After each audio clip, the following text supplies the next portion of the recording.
अस्सलाम वालेकुम and very good morning. सुबह पाकिस्तान की एक बेहतरीन खूबसूरत सुबह के साथ में हुरुशना ज़मीर और मेरा साथ दे रहे हैं हाफिज नजम साकिब। उम्मीद करता हूँ आप लोग खैरियत से होंगे, जहाँ पर भी होंगे खुशबाश होंगे। अल्लाह आप सभी को महफूज रखे। ख़वातीनो हज़रात, ये मुआशरा जो है ये अफराद से बनता है और हर फर्द जो है वही जब मिलकर अपने कंट्रीब्यूट करता है तो तभी मुआशरा एक अच्छा तश्कील पाता है।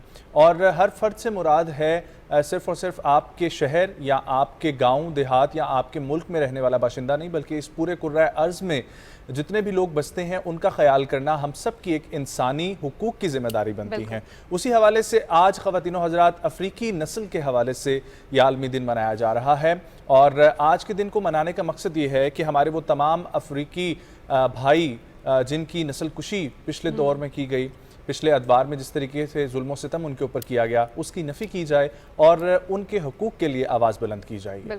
इसी हवाले से हमारे पास रिपोर्ट है, रिपोर्ट तैयार की है नवाब अली शाह ने।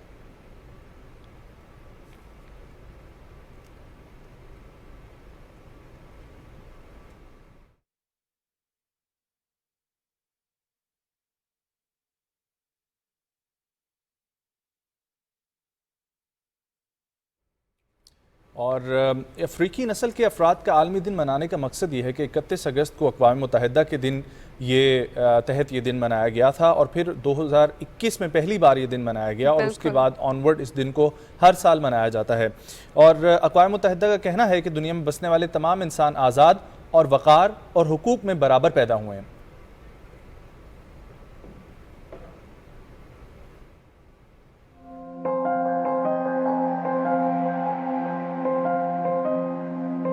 अफ्रीकी ममालिक से बड़ी तादाद में लोगों ने दुनिया के मुख्तलिफ मुल्कों में हिजरत की। हर साल 31 अगस्त को इस दिन को मनाने का मकसद अफ्रीकी नस्ल के लोगों के तमाम इंसानी हुकूक और बुनियादी आज़ादियों को फ़रोग देने और उनके तहफ़्फ़ुज़ की ज़रूरत पर आलमी और इलाकाई इत्तफ़ाक़ राय के मुताबिक तश्कील देना है। कराची के इलाके लियारी में भी क़याम पाकिस्तान से कबल अफ्रीकी ममालिक से लोग हिजरत करके आए और यही सकूनत इख्तियार की। घुंघराले बाल और अफ्रीकी लोगों से मुशायबत इन लोगों की खास पहचान है, जबकि ये लोग उर्दू, फारसी, सिंधी, बलोची जबान पर महारत रखते हैं। अक़वाम मुत्तहिदा के मुताबिक बैनुल अक़वामी दिन इन इक़दार की अक्कासी करते हैं जिनका मुआशरा मुश्तरक है। तमाम इंसान आज़ाद, वक़ार और हुकूक में बराबर पैदा हुए हैं और अपने मुआशरों की तरक्की और बहबूद में तामीरी किरदार अदा करने की सलाहियत रखते हैं। नस्ली बरतरी का कोई भी नजरिया साइंसी तौर पर गलत, इखलाकी तौर पर काबिल मजम्मत, समाजी तौर पर गैर मुनसिफाना और ख़तरनाक है और इससे अलग अलग इंसानी नस्लों के वजूद का तयन करने की कोशिश करने वाले नजरियात के साथ रद्द कर देना चाहिए। PTV न्यूज़ के लिए कराची से नवाब अली शाह। बिल्कुल ऐसा ही है कि जहाँ पर भी जिस तरह के भी लोग रह रहे हैं उनके तमाम हकूक़ जो है वो उनका तहफ़्फ़ुज़ करना हम सब की ज़िम्मेदारी है और हम सबको चाहिए कि एक दूसरे के हकूक़ का तहफ़्फ़ुज़ करें। इसी तरीके से एक बेहतरीन माशरा जो है वो बन सकता है। आगे बढ़ते हैं इंटरनेशनल न्यूज़ की तरफ और आपको बताते चलें कि बाकी दुनिया में क्या क्या चीज़ें हो रही हैं उस हवाले से भी थोड़ी सी आपको आगाही देंगे और शामिल करेंगे। पहली खबर और वो ये है कि जब जापानी खलाबाज जो हैं वो अपने सफ़र पर जाएंगे, मिशन पर जाएंगे, तो उनके लिए दो नई चीज़ें जो है मुतारिफ़ करवाई गई हैं और वो ये हैं कि उनके लिए एक अदद लोशन और एक अदद फेस वॉश मुतारिफ़ करवाया गया। इसलिए क्योंकि जब आप इस तरह के मिशंस पे जाते हैं तो सबसे बड़ा मसला जो है वो आपकी स्किन के साथ होता है, स्किन इफेक्ट होती है क्योंकि वो हर तरीके की चीज़ों के साथ एक्सपोज हो रही होती है। तो जापानी खलाबाज जो है वो कीमिया यूई अगले साल बैनुल अक़वामी खलाई स्टेशन के मिशन पर रवाना होंगे और इनके बैग में जल्द की देखभाल के लिए दो नई अशिया शामिल होंगी जो कि ख़ास तौर पर खलाई सफ़र की ज़रूरियात के मुताबिक बनाई गई हैं। अब बताएं कि वो दो चीज़ें जो है वो फेस वॉश और लोशन है जो कि खला में जल्द की हिफाजत के लिए मौसर साबित होगा। लोशन और फेस वॉश खला की ज़रूरियात के मुताबिक तैयार की गई हैं और इनके कॉम्पोनेंट्स इस तरीके से हैं कि आपकी जल्द को महफूज रख सकें। अक्सर खलाबाज जब मिशन पर रवाना होते हैं तो वापसी पर वो ये शिकवा करते हैं कि उनको जल्दी मसाइल जो है उनका सामना करना पड़ रहा है और इसके पेश नज़र जो है ये दो नई प्रोडक्ट्स मुतारिफ़ करवाई गई हैं और साइंसदानों ने इसके ऊपर प्रॉपर तहकीक की और उसके बाद जो है उनके लिए ये दो नई प्रोडक्ट्स मुतारिफ़ करवाई जो कि एक अदद फेस वॉश और एक अदद लोशन पर मुश्तमिल। हाँ, और फिर ऑनवर्ड और भी चीज़ें उनके प्लान में शामिल हैं कि जैसे जैसे अब खलाई मिशन मज़ीद बढ़ते जा रहे हैं और रेस दुनिया के ममालिक में बहुत तेज़ हो गई है, तो उसकी वजह से ये है कि अब जब वहाँ पर जाना है, उन्होंने ज़्यादा वक्त गुजारना है, तो ज़रूरियात ज़िंदगी की तमाम तर अशिया जो है उनके पास मौजूद हो। खलाई एजेंसी और खला स्टेशन इनके बारे में जिक्र हो रहा है, तो अमरीकी खलाई एजेंसी जो है, आज मेरे अल्फाज जो है ना वो पता नहीं कि ऊपर नीचे जा रहे हैं, अमरीकी खलाई एजेंसी नासा की तरफ से न्यूयॉर्क से लेकर लंदन तक की जो फ्लाइट है उसे सुपरसोनिक तैयारे के थ्रू करने का फैसला किया गया और 1.5 घंटे में आप ये फ्लाइट ले सकते हैं। ये दुनिया की तेज तरीन फ्लाइट होगी। बुलेट ट्रेन का तस्वुर तो है, लेकिन तेज तरीन सुपरसोनिक तैयारा जो है उसको बढ़ाने के लिए ये सारा अमल शुरू करने का फैसला किया गया है। अमेरिका की खलाई एजेंसी ने रवां हफ्ते ऐलान किया था कि वो सुपरसोनिक मुसाफिरों के हवाई सफर के कारोबारी मामले की तलाश कर रही है और क्राफ्ट मैच 2 और क्राफ्ट मैच 4 के दरमियान तेज रफ्तारी का वादा करता है। तकरीबन 1535 से 3045 मील फी घंटा रफ्तार से सफर की तवक्को की जा रही है। 18.AF फाइटर जेट की 1.8 मैच या 1190 मील फी घंटा की तेज रफ्तारी से यह दुगना तेज हो सकता है। नासा के मुताबिक इसकी तेज रफ्तारी हवाई सफर की तहकीक का अगला मरहला जारी है और मकसद यही है कि वक्त को बचाया जाए और इन सब चीज़ों को करने का एक ही मेन पॉइंट, मेन एजेंडा निकलता है और वो ये है कि आपका वक्त बहुत कीमती है और वक्त को जिस तरीके से भी हो सके प्रिजर्व करें ताकि वो किसी अच्छी जगह पर, जिस तरह से हम तेजी से बढ़ते जा रहे हैं, हर चीज 2x की स्पीड पे चलती जा रही है, तो क्यों ना सफर को भी जो है उतना ही तेज और सेफ भी बनाया जाए। और इसका मतलब ये नहीं है कि आप जो है वो तेज ड्राइविंग करें या इस तरह के काम करें, वो चीजें अपनी जगह पे हैं और जो स्पेसिफिकली इसके लिए सेफ एंड साउंड जो है वो अपनी लाइफ को लेके चलें। आगे बढ़ते हैं और लंदन की तरफ जाते हैं और वहाँ पे आपको बताती चलूँ कि बेन विलियमसन जो है एक मेहनती आर्टिस्ट है और आर्टिस्ट वो किस तरीके से हैं कि वो ऐसी चीज़ों के ऊपर आर्ट करते हैं जो कि बड़ी हैरान कुन है और उसमें से एक अदद च्युइंगम भी शामिल है। अब आप सोच रहे होंगे कि च्युइंगम के ऊपर वो किस तरीके से आर्ट करते हैं, तो उनका मुनफरिद अंदाज है जिससे जो है वो आर्ट करते हैं और उसके ऊपर रंग बिखेरते हैं। और किस तरीके से इसके लिए वो पहले च्युइंगम को बर्नर से गर्म करते हैं और इसे फैलाकर कैनवस में तब्दील कर देते हैं, ठीक है।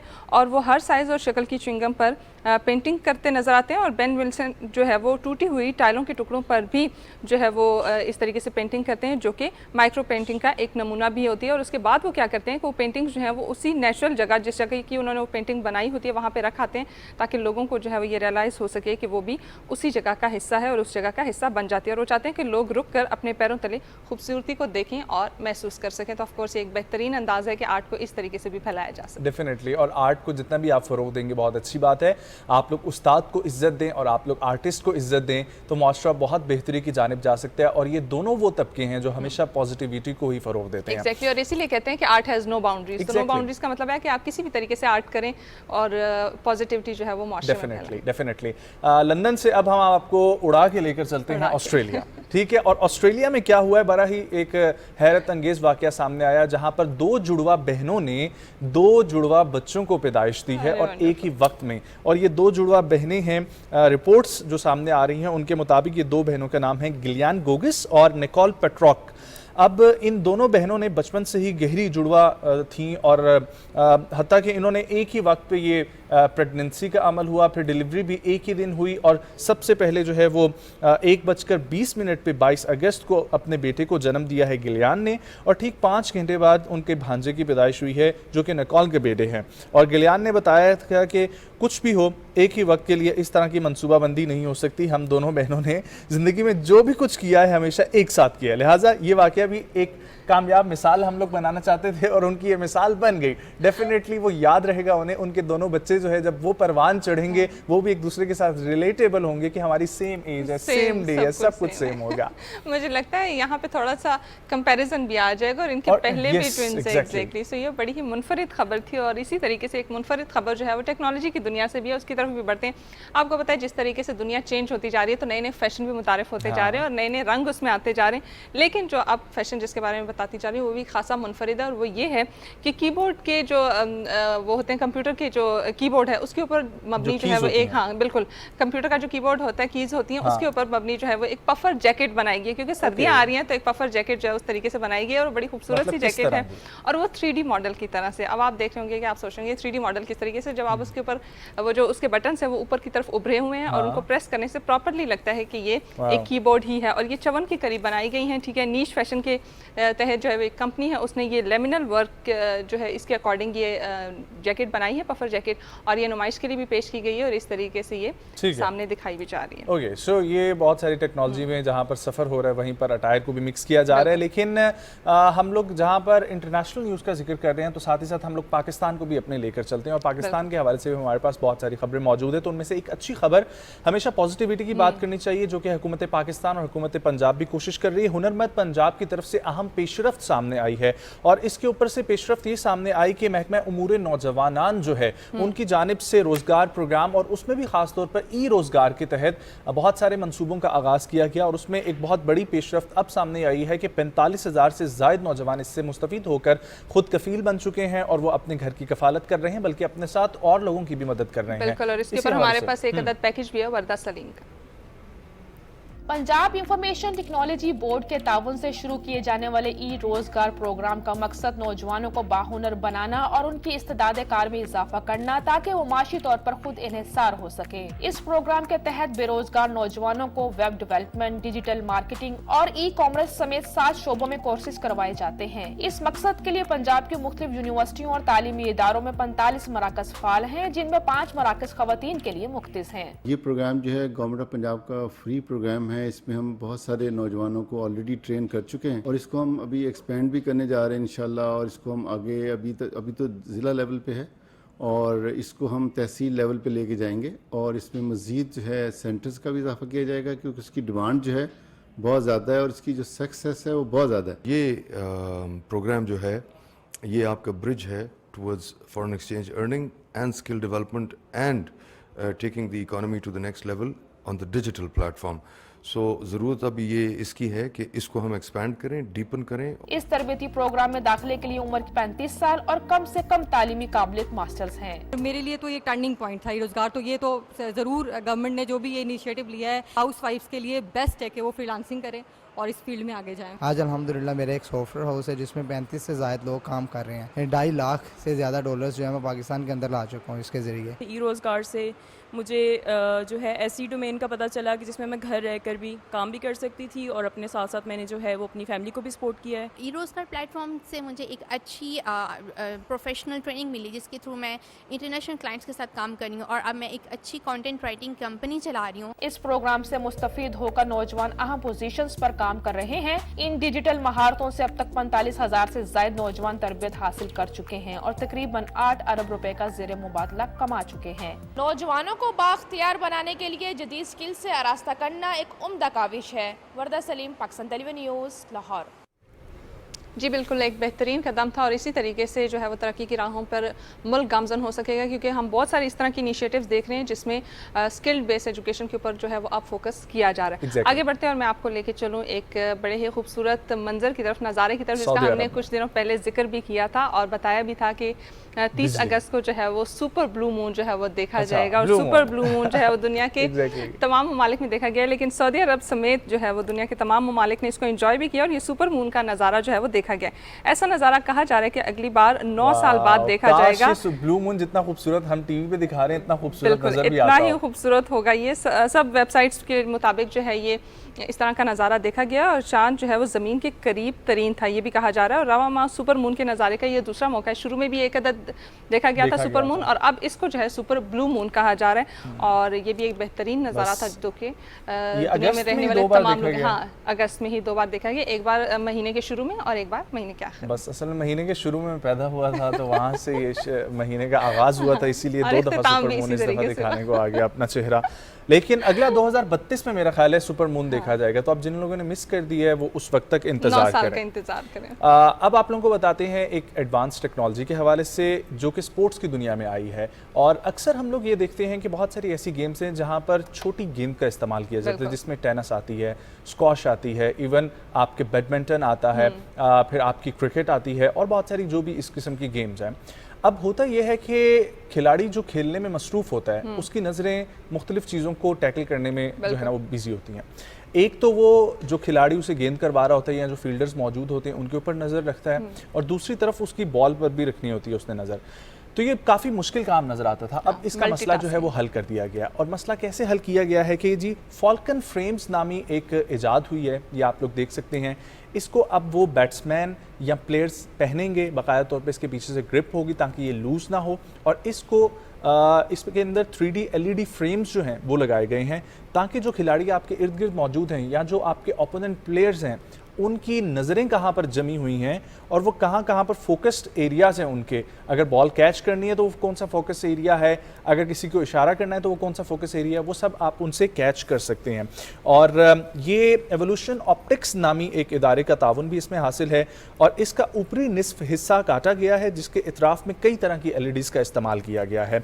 ये LED पहनने वालों की निगाहों में यानी कि फील्ड ऑफ विजन के तहत नस्ब की गई हैं, और फिर नज़र जमाने के अमल के लिए 2 सेंसर भी लगाए गए हैं ताकि वो देखते रहें कि खिलाड़ी कहाँ देख रहा है और किस जगह पर नज़रें जमाई हुई हैं। बिल्कुल, ये वंडरफुल एक एक अच्छी टेक्नोलॉजी है। थी। स्पोर्ट्स की दुनिया में इसको जितना जो है वो फ़रोग़ दिया जाए कम है, क्योंकि बहुत सारे लोगों को काफ़ी मुश्किलात सामने आती हैं। बिल्कुल, और स्पोर्ट्स की ही बात हो रही है तो क्यों ना पाकिस्तान में जो स्पोर्ट्स हो रही है उनके बारे में बात की जाए, और ऐसा खेल जिससे सबके दिलों की धड़कन जुड़ी है, और वो है बेशक क्रिकेट हमारा। और क्रिकेट के बारे में बताते चलें कि पाकिस्तान जो है वो एशिया कप की मेज़बानी कर रहे हैं, और कल पहला मैच मुल्तान में खेला गया था। पाकिस्तान वर्सेस नेपाल का मैच था जो कि बहुत ही खूबसूरत मैच था, और पाकिस्तान ने नेपाल को 238 रन से शिकस्त दिया। आपको बताएं कि 342 रन का हदफ जो है वो पाकिस्तान ने दिया था 6 विकेटों के नुकसान पर नेपाल को। और इसके साथ साथ बाबर आजम जो है द वन एंड ओनली, उन्होंने 151 रन बनाकर मैन ऑफ द मैच का टाइटल भी अपने नाम कर लिया, और इसके साथ साथ इफ्तिखार अहमद के नॉट आउट जो है वो रहे हैं और उन्होंने 109 रन भी बनाए हैं। वाह। सो इसी के साथ साथ बाबर आजम जो हैं, कल मैं और मेरे फादर बैठे हुए डिस्कस कर रहे थे कि बाबर आजम को ये रिकॉर्ड भी हासिल हो गया कि 19 सेंचुरियां उन्होंने तेज़ तरीन क्रिकेट की दुनिया में बनाई हैं। सो हम लोग बैठे हुए डिस्कस कर रहे थे कि क्या वईद है कि अगले 10 साल डायरेक्टली हमें नजर आ रहे हैं कि बाबर आजम खेलेंगे, तो वो अगले 10 साल में क्या पता सचिन तेंदुलकर का रिकॉर्ड जो है हंड्रेड्स ऑफ हंड्रेड्स का, सेंचुरीज की, वो क्या पता टूट सके। और ये पाकिस्तान, क्योंकि जब उन्होंने ये रिकॉर्ड बनाया था तो कोई ये एक्सपेक्ट नहीं कर रहा था कि इतना लंबा अरसा कोई खेलेगा, इतना तेज तरीन कोई खेलेगा कि रिकॉर्ड तोड़ सके। विराट कोहली का बीच में नाम आता था, लेकिन विराट कोहली की अभी पेस जिस तरीके से हमने पिछले दिनों में, no doubt he is wonderful player, लेकिन उनकी पेस जिस तरीके से कम हुई, तो अब बाबर आजम से सारी जो है वो क्रिकेट की दुनिया की वाबस्तगी है। और जितने उनके फैंस श्रीलंका में भी हमें नजर आए, वर्ल्ड वाइड हैं, पाकिस्तान में लोग तो वैसे उन्हें बड़ा प्यार करते हैं। बिल्कुल, बाबर आजम की पिटारी जो है वो भरती ही जा रही है एजाज़ात से कि किस तरीके से वो हर मैच जब खेलते हैं तो कोई ना कोई अवार्ड या एजाज़ अपने नाम करके जरूर छोड़ते हैं। अच्छा, अब हम लोग जिक्र करते हैं दुनिया भर में हिंदू बरादरी का एक फेस्टिवल चल रहा है, और वो बड़े ही जोशो खरोश के साथ पाकिस्तान में भी मनाया जा रहा है। मैं बात कर रहा हूँ जी रक्षाबंधन की, और हम लोग जब अक्सर देखते रहते हैं अपने पड़ोसी मुल्क के कल्चर को, तो उसमें इसकी बड़ी अहमियत नज़र आती है, लेकिन पाकिस्तान में भी जितनी अक़लियती बरादरी मौजूद है उनको बढ़ चढ़ कर पाकिस्तान की गवर्नमेंट और पाकिस्तान के इदारे सपोर्ट करते हैं ताकि वो अपने इस किस्म के मजहबी त्यौहार जोशो खरोश के साथ मनाए जा सकें। कल मुख्तलिफ चैनल्स पे, सोशल मीडिया पर मुझे रिपोर्ट्स भी देखने को मिल रही थी जो कि बहुत अच्छा लग रहा था, खुशाइंद बात थी कि लोग अपनी खुशियाँ खुश रहकर मना रहे हैं। और यही देखिए पाकिस्तान की खूबसूरती है कि किस तरीके से पाकिस्तान में डिफरेंट कल्चर्स के लोग, डिफरेंट रिलीजन्स के लोग जो हैं वो अपने अपने त्यौहार खूबसूरत तरीके से मना रहे हैं और उसको प्रॉपर्ली इंजॉय भी कर रहे हैं, और एक दूसरे को स्पेस भी दे रहे हैं कि वो एक दूसरे का जो कल्चर है वो इंजॉय भी कर सकें और एक दूसरे के साथ खुशी से रह भी सकें। एग्जैक्टली। और सिंध में हमारे हिंदू बरादरी बहुत बड़ी तादाद में मौजूद हैं, बहुत पुराने मंदिर यहाँ पर मौजूद हैं, और इसी हवाले से हैदराबाद में भी जोशो खरोश के साथ मनाया गया ये रक्षाबंधन। उसी हवाले से हमारे पास रिपोर्ट है शिराज अली डाहरी की। त्यौहार रक्षाबंधन का रहता है साल भर बहनों को इंतज़ार। हिंदू मज़हब में रक्षाबंधन का दिन ईद के समा जैसा होता है, जब हर भाई अपनी बहन के घर बनता है मेहमान। एक दूसरे को मिठाइयाँ खिलाई जाती हैं और बहनें भाइयों को राखी बांधकर अपने रिश्ते को मज़ीद मजबूत बनाती हैं। रक्षाबंधन का दिन बहनों और भाइयों के लिए यादगार दिन होता है। ये त्यौहार रक्षाबंधन का त्यौहार है। इस त्यौहार को हम पाकिस्तान में बड़े धूमधाम से मनाते हैं, और मेरी बहन ने मेरे हाथ पे राखी बांधी है, और मैंने उनके लिए यही दुआएं की है कि अगर कोई भी मुश्किलात मेरी बहन को आएगी, मैं उनकी शाना बशाना साथ खड़ा रहूँगा। आज का दिन हमारे लिए इंतहाई अहम है, क्योंकि आज के दिन हमारी बहनें हमारी कलाई पर राखी बांधती है। परमात्मा हमारी बहनों की रक्षा करे। एक शहर से दूसरे शहर और मीलों दूर रहने वाले भाई भी रक्षाबंधन के दिन लाजमीन अपने बहनों से मिलने आते हैं। खूब मिठाइयाँ, पकवान और लजीज खाने तैयार किए जाते हैं। मंदिरों और घरों को खूबसूरती से सजाकर खुशी का इजहार किया जाता है। रक्षाबंधन के दिन गिले शिकवे और नाराजगियां खत्म करके बहन और भाई के रिश्ते की अहमियत और इस लाजवाल रिश्ते को मजीद मजबूत करने का अज़म भी दोहराया जाता है। Siraj Ali diary, Pakistan television news, Hyderabad. बहुत बेहतरीन और बहुत खूबसूरत। और क्यों ना फेस्टिवल्स की बात हो रही है तो एक और फेस्टिवल की बात की जाए जो कि अपनी ही अंदाज में बहुत ज़्यादा मुनफरिद है। और यूजुअली ये होता है कि जब मैंने देखा है पाकिस्तान में या अपने इर्द गिर्द मैंने देखा है, जब किसी की बर्थडे होती है तो उसको या तो टमाटर मारे जाते हैं या अंडे मारे जाते हैं। लेकिन इस तरह का एक फेस्टिवल भी मौजूद है और वो है स्पेन में सालाना फेस्टिवल है ये टोमेटिनो फेस्टिवल के नाम से जाना जाता है। और इसमें क्या होता है कि लोग एक दूसरे के ऊपर टमाटरों की बरसात कर रहे होते हैं, एक दूसरे को टमाटर मार मार के का मशहूर तरीन फेस्टिवल है और अरसे दराज से चल रहा है। बहुत बड़ी इसकी तारीख है। आप लोगों ने अक्सर मूवीज़ में भी ये फेस्टिवल देखा होगा। और इस फेस्टिवल को मनाने के लिए इससे पहले भी 2 दिन की छुट्टी दी जाती है स्पेन में, उसके बाद भी 2 दिन की छुट्टी दी जाती है और 5 दिन की फेस्टिवल होता है। और जी भर के वो टमाटर मारते हैं, टमाटर का जूस होता है। और फिर ये सिर्फ और सिर्फ ये नहीं करते कि वो टमाटर से खेल के और फिर ख़त्म कर देते हैं, फिर उसके बाद प्रॉपरली वाटर फाइट होती है और फिर उसके बाद प्रॉपरली शावर्स आते हैं, वो आते हैं क्या होते हैं कंटेनर्स, ठीक है, वो आते हैं और फिर बकाया तौर पे उनसे पानी जो है वो फेंका जाता है ताकि ये दोबारा से सही साफ सुथरे होके जो है वो वापस आए। मेरा एक एतराज है यहाँ पे और वो ये है कि इतने टमाटर क्यों जाया करने की जरूरत है। एग्जैक्टली हर दफा बहस होती है, लेकिन दुनिया भर से लोग प्रॉपरली फ्लाइट्स लेके जाती हैं स्पेन में ये टोमेटिनो फेस्टिवल अटेंड करने के लिए। देखिए दुनिया के बहुत सारे ममालिक हैं जहाँ पे टमाटर बहुत ज़्यादा महंगे। और पिछले दिनों मैं एक खबर पढ़ रही थी कि एक माँ ने अपनी बेटी को कॉल की कि वो किसी और मुल्क से जो है वो टमाटर लेके आए, तो बेटी जो थी वो पूरा ब्रीफ केस भर के दुबई से टमाटर लेके आई थी अपनी माँ के लिए। तो जहाँ पे चीज़ें इतनी महंगी हैं तो वहाँ पे आपने क्यों उनको ज़ाया करना। लेकिन एक मज़े की बात भी ये थी कि इंजॉय तो कर लिया और उसके बाद साफ सुथरे घर गए, क्योंकि ऐसी एक्टिविटीज़ के बाद जब घर जाते हैं तो हम भी बिल्कुल घर में नहीं छोड़ते। उनकी अम्मी भी उधर एंजॉय कर रही होंगी ना, उनकी अम्मी अब्बा सब एंजॉय कर रहे होंगे। अच्छा, आप लोगों को ये बताते हैं कि दुनिया भर में कई ऐसे जानवर हैं और कई ऐसे परिंदे हैं जिनकी नस्लें मादूम हो रही हैं और उनकी प्रिजर्वेशन के लिए या उनको संभालने के लिए बहुत सारे लोग एक्टिव हैं, काम कर रहे हैं। और पाकिस्तान में भी हम लोग देखते हैं कि बहुत सारे लोग मुतहर्रिक हैं। पिछले दिनों हमने खबर भी एक शेयर की कि एक ऐसी खातून है जिनके घर में एक वेटनरी हॉस्पिटल उन्होंने परिंदों के लिए खोला हुआ है और उनके घर को परिंदों का अस्पताल भी कहा जाता है।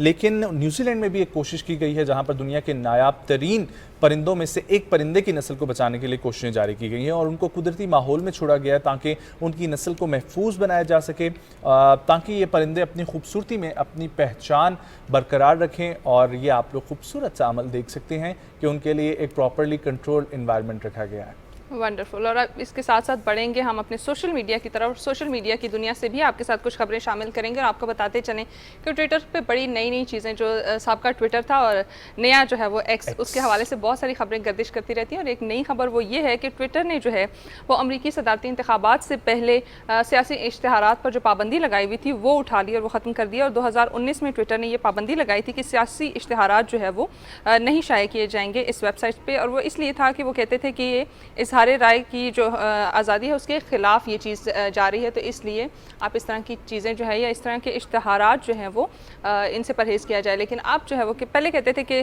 सियासी तकरीरें जो है वो दूसरों तक पहुँचाने के लिए कोई और तरीका भी इस्तेमाल किया जा सकता है, लेकिन अगर ट्विटर का इस्तेमाल करते हैं तो इसका मतलब यह है कि आप अपनी ताकत का इस्तेमाल करें। तो इसलिए सियासी इश्तिहारात पर पाबंदी लगाई थी, लेकिन अब वो पाबंदी जो है वो ख़त्म कर दी। जी बिल्कुल। और अब हम लोग ज़रा स्पोर्ट्स का जिक्र कर रहे थे, तो एक और स्पोर्ट्स जिसको एडवेंचर स्पोर्ट्स कहा जाता है और जिसके अंदर हाइकिंग भी तस्वुर की जाती है। सो अमेरिका के से ही हमारे पास खबर है जहाँ पर अमेरिका की तवील तरीन हाइकिंग ट्रैक जो है वो तकरीबन बनता है 2653 मील का ये ट्रेल है और ये पहली दफ़ा दुनिया में किसी ने कंप्लीट किया है। और 7 बंदों के ख़ानदान पर मुश्तमिल ये एक ख़ानदान है जिन्होंने खूबसूरत सा ये ट्रैक मुकम्मल किया, जिसके रास्ते में खूबसूरत पहाड़ हैं, सरसब्ज़ व शादाब किस्म के दरख्त हैं, संगलाख पहाड़ भी मौजूद हैं और झीलें भी मौजूद हैं, ये आप लोग देख सकते हैं। और हाइकिंग में इसके साथ साथ 17 मई को इन्होंने ये ट्रेल का आगाज़ किया था और ख़ानदान का कहना है कि इस ख़तरनाक सफ़र के दौरान बच्चों ने उन पर इन्हिसार किया। बच्चों के साथ हाइकिंग करना किसी चैलेंज से कम नहीं था, लेकिन इनके साथ जो बच्चे मौजूद थे उसमें एक 2 साल का बच्चा भी था। बिल्कुल, ये बड़ी अमेजिंग बात थी कि 2 साल के बच्चे ने किस तरीके से इनके साथ इतनी लंबी हाइक की होगी। लेकिन ऑफ कोर्स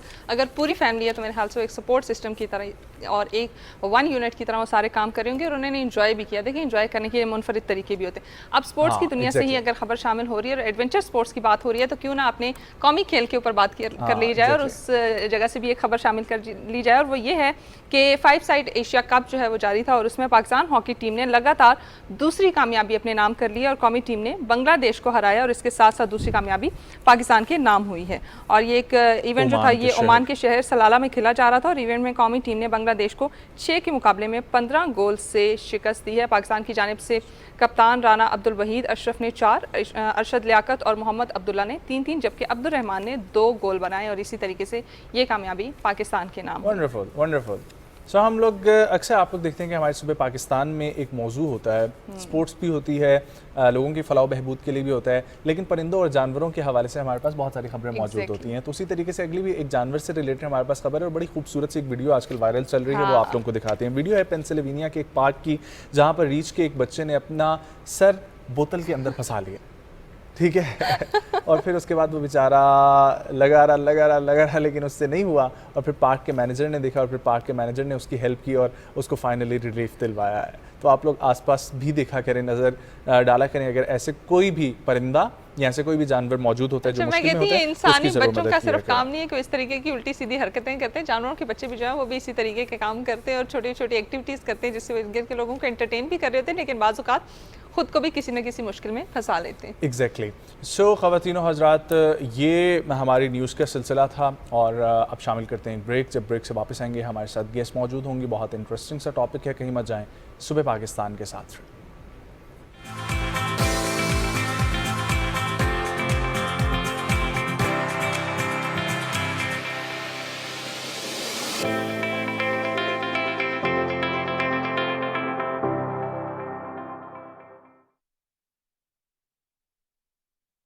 खित्ते में इक्तिसादी शराकतदारी देरपा अमन से मशरूत क्यों?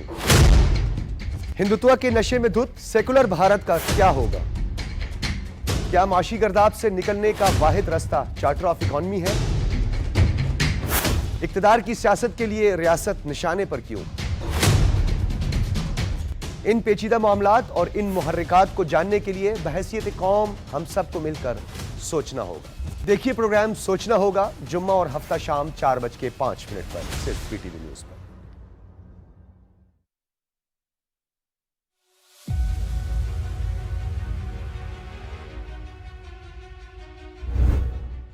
सैयद अली गिलानी तहरीक आज़ादी कश्मीर के लिए मशअल राह की हैसियत रखते हैं। सैयद अली गिलानी की जद्दोजहद कश्मीरियों के लिए एक मीनार नूर है। तहरीक आज़ादी कश्मीर के लिए सैयद अली गिलानी की खिदमात को सुनहरे अल्फाज में लिखा जाएगा। सैयद अली गिलानी जम्मू और कश्मीर के पाकिस्तान से इल्हाक के पुरजोश हामी थे। कश्मीरी अवाम उनके मिशन को जारी रखने का अहद करते हैं।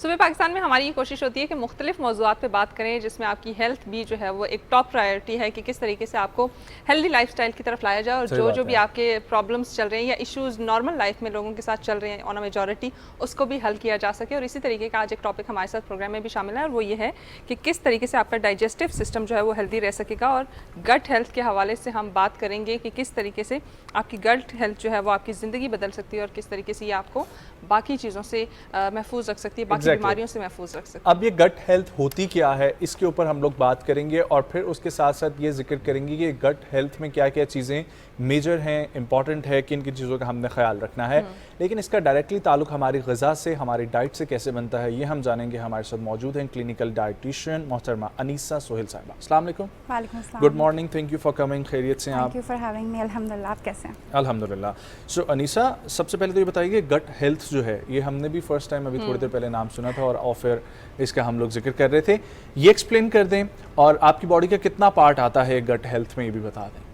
अच्छा, तो सिंपल लैंग्वेज में गट हेल्थ, गट बेसिकली कहते हैं हमारे पूरे डाइजेस्टिव सिस्टम को, यानी कि हमारे मुंह से लेके हमारे अंतड़ियों तक जो हमारा पूरा सिस्टम है, हम भी समझना चाहते हैं, तो हमारी तरफ देखिए आप बात करें, पूरा जो डाइजेस्टिव सिस्टम है उसको गट कहते हैं। और गट हेल्थ से मुराद वो तमाम तर एज़ा जो कि हमारे डाइजेशन में इन्वॉल्व है, यानी खाने के हाजमे में इन्वॉल्व हैं, उनकी सेहत का क्या असर होता है हमारी जनरली वेल बीइंग पे, क्वालिटी ऑफ लाइफ पे।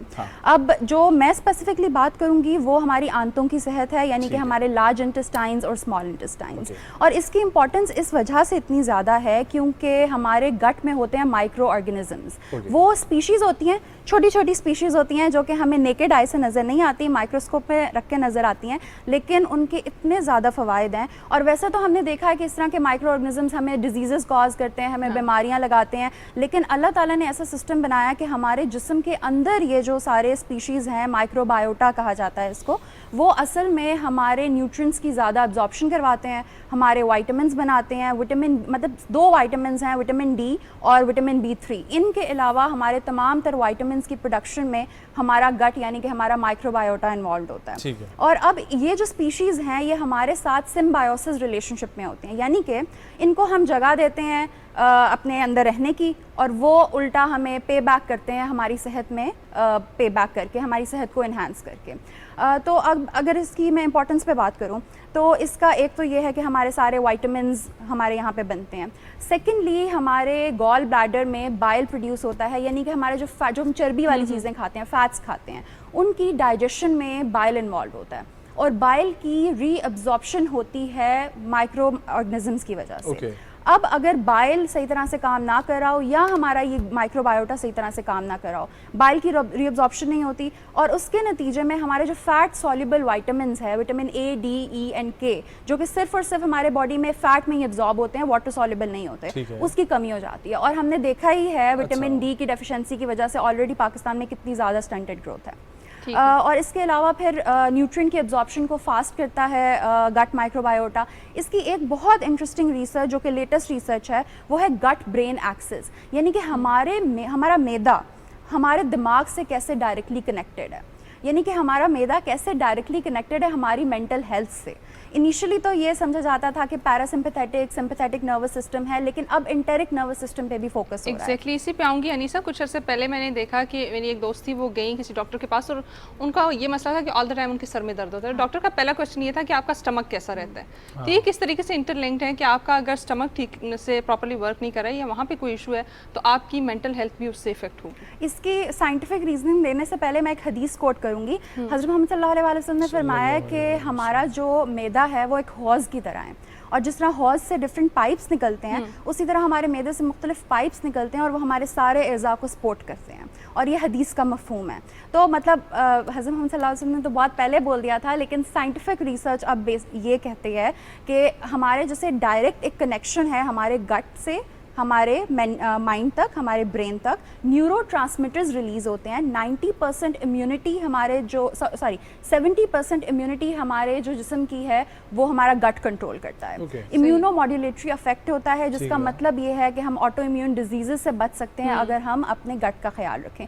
बाकी आपने मेंटल हेल्थ का सवाल किया था, हमारे बॉडी का 90% सेरोटोनिन का जो कॉम्पोजिशन है वो हमारे गट की वजह से बनती है, हमारा गट सपोर्ट करता है। अब सेरोटोनिन क्या होता है? सेरोटोनिन होता है हैप्पी हार्मोन, एक टर्म होती है डोज, यानी कि डोपामीन, ऑक्सीटोसिन और उसके बाद सेरोटोनिन और एंडोर्फिन्स, ये सारे हमारे हैप्पी हार्मोन्स होते हैं, और इसकी फॉर्मेशन में डायरेक्टली इन्वॉल्व होता है हमारा गट। अब अगर हम जैसे आप लोगों ने देखा होगा कि जो IBS के पेशेंट्स होते हैं, जो इरिटेबल बाउल सिंड्रोम के पेशेंट्स होते हैं, या जिनको लैक्टोज इंटॉलरेंस होती है, ग्लूटेन इंटॉलरेंस होती है, कोई भी फूड इंटॉलरेंस होती है किसी किस्म की, उनको अक्सर उनकी नींद सही नहीं होती, उनको इरिटेबिलिटी रहती है, एंग्जाइटी रहती है, और उनको लगता है कि ये शायद चिड़चिड़ापन वगैरह उनकी इन्वायरमेंट से रिलेटेड है। हो सकता है कि वो भी रीज़न हो, लेकिन गट उसकी एक बहुत बड़ी मेजर रीज़न है। ओके, सो मुझे ये बताएं कि अब ये जो सारा हेल्थ का सिस्टम हमने समझ लिया, इसको क्या क्या प्रॉब्लम्स फेस हो सकती हैं, या कौन कौन से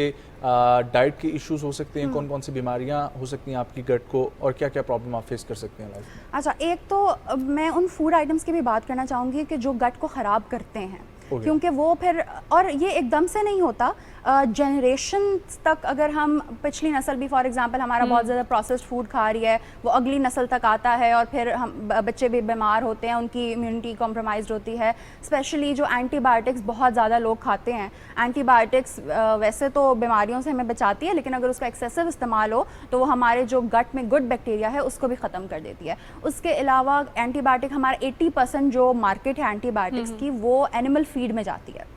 तो इसी वजह से कहा जाता है कि प्रोसेस्ड मीट नहीं खाना चाहिए। प्रोसेस्ड मीट जो हमारे फ्रोजन आइटम्स वगैरह तो बहुत ज़्यादा आम है, बिल्कुल बहुत ज़्यादा, इनफैक्ट सबसे ज़्यादा बच्चों में आम है, तो वो और भी ज़्यादा खतरनाक चीज़ है। तो वो डायरेक्टली हमारे गट को अफेक्ट करती है। उसके बाद फिर GMOs, जेनेटिकली मॉडिफाइड जो प्रोडक्ट्स होते हैं, वो तो हर चीज़ में आजकल हर प्रोसेस्ड आइटम में GMOs डले होते हैं। तो इसी वजह से जो प्रोसेस्ड और अल्ट्रा प्रोसेस्ड आइटम्स हैं फूड आइटम्स, उनकी कंजम्पशन को रिड्यूस तो मुझे ये बताइए, जो प्रोसेस्ड आइटम्स बेच रहे हैं ये तो क्लेम करते हैं फलानी लेबोरेटरी से टेस्ट शुदा और ये वो, तो वो कौन सी लैब्स होती हैं? बस ये मैं अब क्या बोलूँ, ऑर्गेनाइज्ड क्राइम एक वर्ड होता है। ओके क्योंकि अच्छा, मुझे आपने बताना है कि क्या क्या प्रॉब्लम्स जो है ना वो आती हैं। आपने चीज़ें तो बता दी हैं जिनकी वजह से प्रॉब्लम आती है, लेकिन होती क्या क्या बीमारी? मोस्ट कॉमन प्रॉब्लम्स जो आजकल देखने में, जो मोस्ट कॉमन प्रॉब्लम्स हैं वो IBS, इरिटेबल बाउल सिंड्रोम, फिर लैक्टोज इंटॉलरेंस, यानी कि जिन लोगों को दूध हजम नहीं होता वो भी गट की एक बीमारी है। उसके ऑल्टरनेट में वो फिर आलमंड मिल्क ले सकते हैं, ओट मिल्क ले सकते हैं, बादाम का मिल्क वगैरह।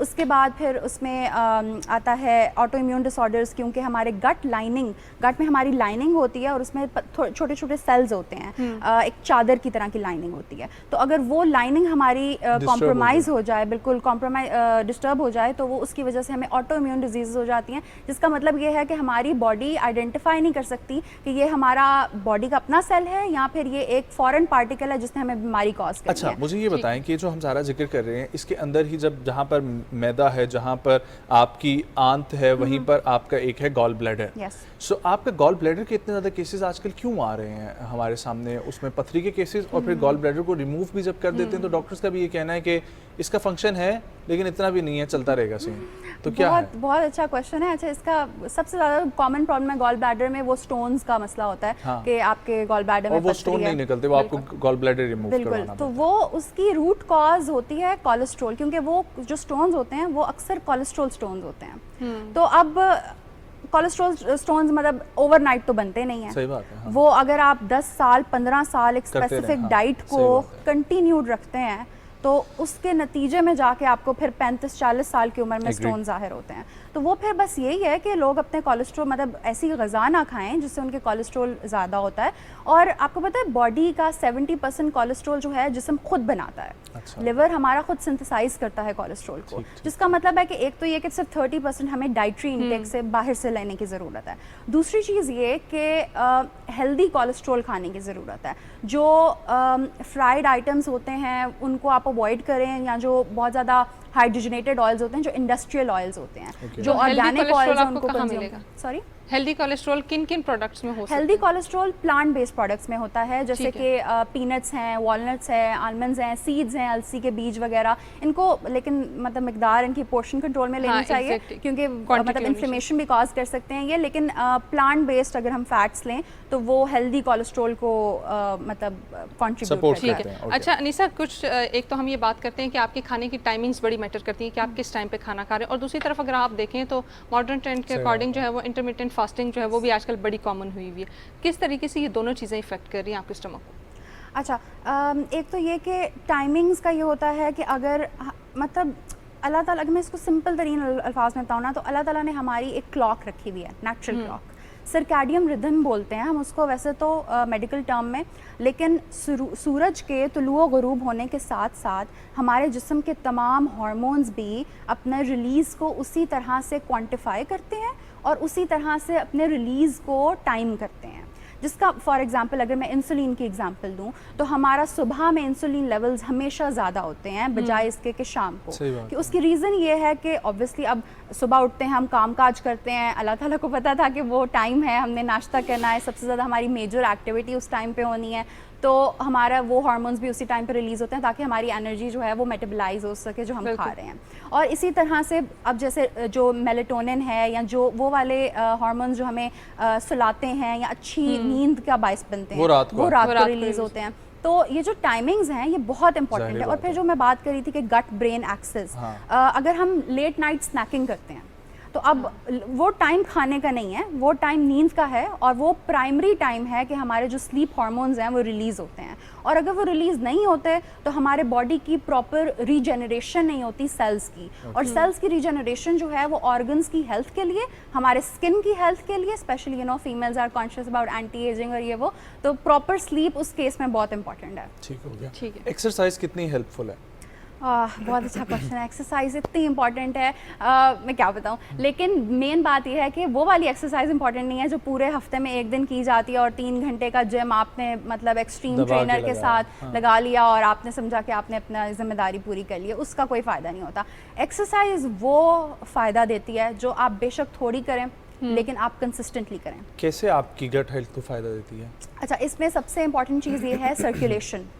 सर्कुलेशन, क्योंकि गट में हमारी सब मेजर जो डाइजेशन है, अब्जॉर्प्शन है, असिमिलेशन वगैरह है, वो सारी हमारे मैदे में हो रही होती है। मेन जो हमारे मेटाबॉलिक प्रोसेसेस हैं, और अब जारी बात है अगर मेटाबॉलिक प्रोसेसेस वहाँ पे हो रहे हैं तो वहाँ पे खून की गर्दिश का होना भी ज़रूरी है, और ये खून की गर्दिश हमें एक्सरसाइज से मिलती है। तो अगर हम एक्सरसाइज प्रॉपर करते हैं तो हमारा जो ऑक्सीजनेटेड ब्लड है वो हमारे एक एक सेल तक जाता है, टॉक्सिन्स हर एक सेल से रिलीज़ होते हैं प्रॉपरली। आप समझें कि एक तो हमारा जिस्म है ना, हमारे जिस्म के अंदर जो हर एक सेल है उसका भी एक अलग अपना सिस्टम है, वो भी एक अपना उसने दिमाग, अल्लाह ताला ने उसका बनाया न्यूक्लियस, और उसका अपना एक दुनिया है हर सेल की। एग्जैक्टली तो हर सेल की दुनिया को सपोर्ट करने के लिए उस तक खून पहुंचना ज़रूरी है, और वो गर्दिश एक्सरसाइज से होती है। एक और पॉइंट मैं इसमें मेंशन करूंगी कि हम समझते हैं कि कार्डियो इम्पॉर्टेंट है या सिर्फ वॉक इम्पॉर्टेंट है, लेकिन कुछ लेटेस्ट रिसर्चेस ये कहती हैं कि वेट ट्रेनिंग और जो बॉडी वेट ट्रेनिंग होती है या लिफ्टिंग वगैरह वो इम्पॉर्टेंट है, मतलब बॉडी की इसमें एक छोटा सा पॉइंट ये भी ऐड कर दें कि बहुत सारे लोग कहते हैं कि हम तो अगर खा रहे हैं तो साथ साथ हम बर्नआउट भी तो कर रहे हैं, और उसी तरीके से वो उतना ही खाते भी जाते हैं। इस चीज़ को भी ज़रा हाईलाइट करें कि वो कहते हैं कि साथ साथ वो एक्सरसाइज तो चल रही है ना, चाहे हम जितना मर्जी खाते रहें। इसका ये आंसर है कि जो बैड डाइट है ना वो कॉम्प्रोमाइज आप मतलब वो कंपनसेशन नहीं है। कैलोरी इन कैलोरी आउट, अगर आप 400 कैलोरीज का बर्गर खा रहे हैं और फिर 400 कैलोरीज आप बर्न कर रहे हैं, इसका मतलब ये नहीं है कि आपने बर्गर से जो ट्रांस फैट्स लिए हैं, बर्गर की वजह से आपके बॉडी में जो ग्लाइकेशन के प्रोसेसेस हुए हैं या उस ग्लाइकेशन ने जो आपको एंटी एजिंग रिंकल्स कॉज करने हैं लॉन्गर रन में, या उस बर्गर के साथ आपने जो बेवरेज लिया है फिजी ड्रिंक का, उसकी वजह से आपको जो भी एसिडिटी होनी है या फिर जो शुगर का रश मिलना है वो उसको कौन रोकेगा? एक्सरसाइज उसको नहीं, मतलब बैड डाइट उसको कंपनसेट नहीं कर सकती। दोनों इंपॉर्टेंट होते हैं, 70% डाइट एंड 30% एक्सरसाइज, दोनों ही इक्वल पार्ट होता है, दोनों बैलेंस कर रहे हैं। Well, thank you so much Anisa Sohail for coming. अच्छा लगा आपसे बात करके। ख़वातीन हज़रात, फोकस यही है कि आप लोग गुड डाइट की तरफ जाएं और साथ साथ एक्सरसाइज करें। तमाम मसाइल का हल यही है, और आप लोगों के जोड़ों के दर्द हों, आप लोगों के आंतों के मसाइल हों, आप लोगों के कोई भी मसला हो, आपके मस्कुलर पेन हो, आपको पट्ठों का कुछ भी इशू हो, सब कुछ एक्सरसाइज से और अच्छी डाइट से हेल्पफुल है डेफिनेटली। न्यूज़ ब्रेक की तरफ बढ़ेंगे, वापस आएंगे, कंटिन्यू करेंगे हमारे साथ फ्रेंड।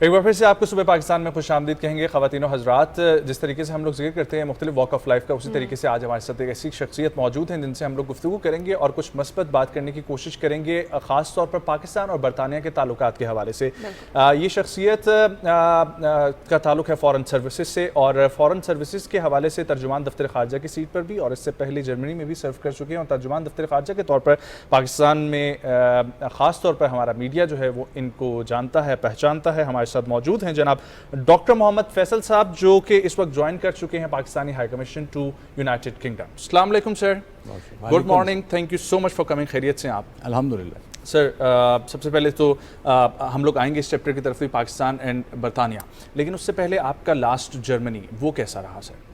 बहुत दिलचस्प थी। जर्मनी में शुरू के 1.5-2 साल कोविड था, और कोविड की पाबंदियाँ वहाँ बहुत सख्त थीं। इवन रेस्टोरेंट्स वगैरह बंद थे, दफ्तर बंद थे, वो घर से काम, वर्क फ्रॉम होम, उसका कल्चर था। मगर इसके बावजूद हम बहुत सारे इंगेजमेंट्स करा सके। हमारे वज़राए ख़ारजा के 3 विज़िट हुए मुख्तलिफ़ गवर्नमेंट्स के। जर्मन वज़राए ख़ारजा के हमने करीबन 4 विज़िट कराए, और हमारी जो उनसे टेक्नोलॉजी ख़ासकर ये सूरज की तवानाई और हवा से विंड मिल्स पे, इस पे बहुत सारा काम हुआ। और इवन ये जो कोविड वैक्सीन्स और इस पे वहाँ से काफ़ी सारी इंगेजमेंट हुई। वहाँ बहुत गुंजाइश है जी, और भी आगे मुझे उम्मीद है कि काम जारी रहेगा जो हमने किया था और आगे बढ़ेगा इंशाल्लाह। सर ये बताइएगा कि आपके क्या विजन और क्या गोल्स हैं पाकिस्तान और बरतानिया के ताल्लुकात को बेहतर बनाने के लिए? पाकिस्तान और बरतानिया की बड़ी रिच हिस्ट्री है जी, 70-72 साल की। जो तकरीबन पहला सफारत खाना जो खोला हमने वो लंदन में था 1947 में। तो इसमें अप्स भी रहे हैं, डाउन्स भी रहे हैं, डिफ़िकल्टीज़ भी रही हैं। हमारा करीबन 17 लाख का वहाँ डायस्पोरा है, पाकिस्तानी जो वहाँ रहते हैं। इससे ज़्यादा है, 17 लाख तो रजिस्टर्ड। तो उन एक बहुत बड़ी स्ट्रेंथ है, वहाँ की ताकत है, वहाँ पे वो बिजनेसेस में हैं, वहाँ दुकानों में हैं, वहाँ तालीम में हैं, वहाँ ऑक्सफोर्ड में एक ग्रुप है हमारा, कैम्ब्रिज में एक पूरा वहाँ हमारी फैलाव है, स्प्रेड है। उसके साथ हम इंगेजमेंट को बढ़ाना चाहते हैं। हम उसको वहाँ से इन्वेस्टमेंट्स पाकिस्तान लाने में मदद करना चाहते हैं, जिसमें बहुत सारा पोटेंशियल मौजूद है। और हम आजकल मुआशी मुश्किलात से गुजर रहे हैं, तो हमें इन्वेस्टमेंट की यकीनन ज़रूरत है। तो इस पे अब बहुत जल्द आप बहुत अच्छा काम इंशाल्लाह देखेंगे इंशाल्लाह।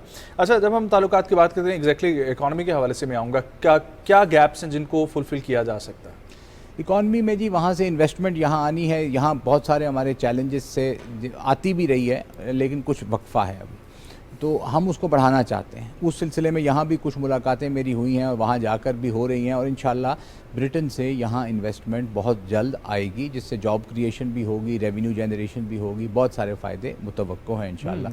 जो क्लाइमेट के इशूज़ हैं, यहाँ फ्लडिंग हम बार बार देख रहे हैं, वहाँ उनके पास बहुत सारी टेक्नोलॉजी, बहुत सारी इसकी टेक्निकल एक्सपर्टीज़ है, जिसकी हमें अब ज़रूरत है। क्योंकि बारिश अगर ज़्यादा हो रही है तो हमारी काविश ये होनी चाहिए उस पानी को किसी काम में ले आएँ, बजाय इसके कि वो पहले फ्लड हो जाए और फिर वो समंदर में चला जाए। इन चीज़ों पे काम हो रहा, और इंशाल्लाह हम आगे PIA के सिलसिले में हम चाह रहे हैं कि इंशाल्लाह इसी महीने हम खुलवा लें, नहीं तो ज़्यादा अगले महीने खुलवा लें। मैं इस पर बहुत काम कर रहा हूँ। यहाँ पे भी DG सिविल एविएशन साहब और PIA सबसे बात हो रही है, और मुझे बड़ी उम्मीद है कि इंशाल्लाह डायरेक्ट फ़्लाइट्स का इजरा जल्दी हो जाएगा इंशाल्लाह। तो बहुत अच्छा हो जाएगा। सर, किसी भी मुल्क का सबसे बड़ा एसेट होता है उसके यंगस्टर्स या उसके नौजवान या उसके तालिब इल्म, और पाकिस्तानी तालिब इल्म मुख्तलिफ मुल्कों में जाते हैं, और उसमें से बरतानिया भी एक अदद मुल्क कंसिडर किया जाता है। अब ये बताइए कि क्या स्टेप्स लिए जाएंगे ताकि पाकिस्तानी तालिब इल्मों को मज़ीद वहाँ पर सहूलियात फराहम की जा सके?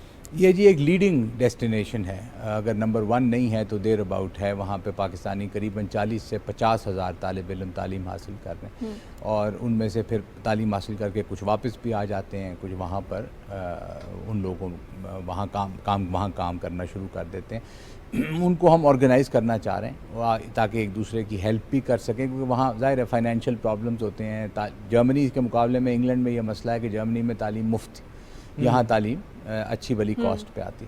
तो हम बढ़ावा देना चाह रहे हैं, ख़ासकर एग्रीकल्चर में जो एजुकेशन है, यहाँ एग्रीकल्चर की हम एक्सपर्टीज़, तो उस पर हम काम करना चाह रहे हैं, और IT, ये 2 के ऊपर हम काफ़ी फोकस कर रहे हैं। देखें इंशाल्लाह ठीक हो गया। और डेफिनेटली मेरा ख्याल है कि सर ये IT के ऊपर बात करना ज़रूरी है, क्योंकि IT जब बूम एक पकड़ रहा है और पाकिस्तान भी इसमें आ रहा है, तो IT के अंदर क्या मज़ीद हो सकता है, और ख़ास तौर पे हमारे स्टूडेंट्स, हमारे यंगस्टर्स जो हैं वो कैसे काम कर सकते हैं? क्योंकि हम ये एक चैलेंज फेस कर रहे हैं कि हमारा बच्चा जो यहाँ से वहाँ पर जा रहा है, वो वहीं पर जॉब जो है ना वो तलाश कर रहा है और वहीं पर सेटल होने की कोशिश है, तो वो भी उनके लिए बेहतर है, लेकिन मुल्क कैसे इससे अटैच होगा?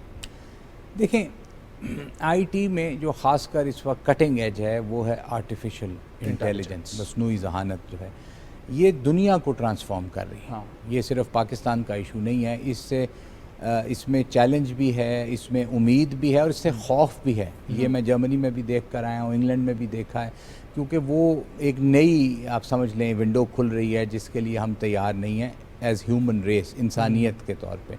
और वो ये तमाम चीज़ें ट्रांसफॉर्म कर देगी कि आपकी जगह एक आर्टिफिशियल वो AI क्रिएटेड बॉट क्वेश्चन कर रहा है, और वो सारा सिलसिला कर रहा है।